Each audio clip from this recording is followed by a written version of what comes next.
In this video, we want to discuss solving quadratics by the method of zero-factor property. So let's look at a few examples.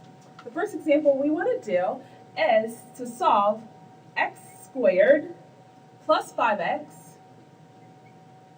equals 24. X squared plus 5x equals 24. So recall the zero-factor property. We need to set our equation equal to 0. So let's do that. Let's subtract the 24 over from both sides.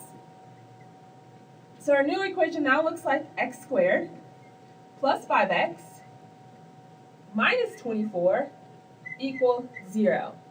So now what does the zero-factor property say we want to do after that? We need to factor our equation, factor our problem here. So let's factor this. The factors will become x plus 8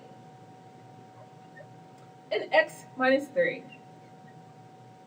So now we have two products multiplied together equals 0. So the zero-factor property says we need to set those two products pieces equal to 0. So my first piece is x plus 8. We need to set that equal to 0.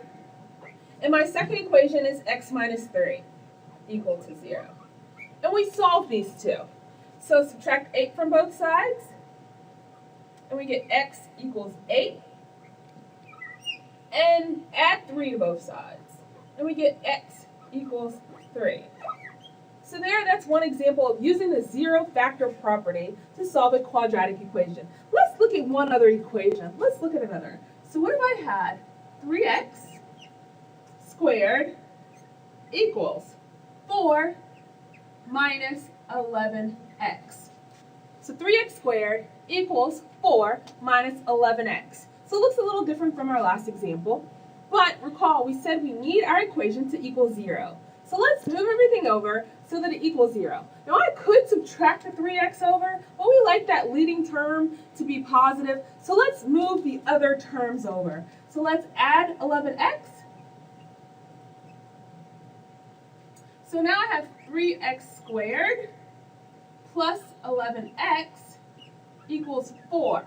We still don't have our equation equals 0, so we also need to subtract over our 4. So now we have 3x squared plus 11x minus 4 equal 0.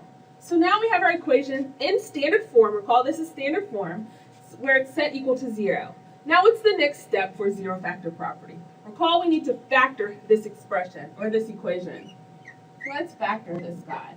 And when factoring this, we have 3x minus 1 and x plus 4 as my factors. So 3x minus 1 and x plus 4 is our factors. Now recall our next step is to set both of these equal to 0. So 3x minus 1 equals 0 and x plus 4 equals 0. So now let's finish this. Now let's add the 1 over to both sides. And we have 3x equals 1, and divide by 3. We have x is equal to 1/3, and subtract 4 from both sides, and we have x equals -4. So my two solutions are x equal 1/3 and x equal to -4. So this is solving a quadratic equation by using the zero-factor property.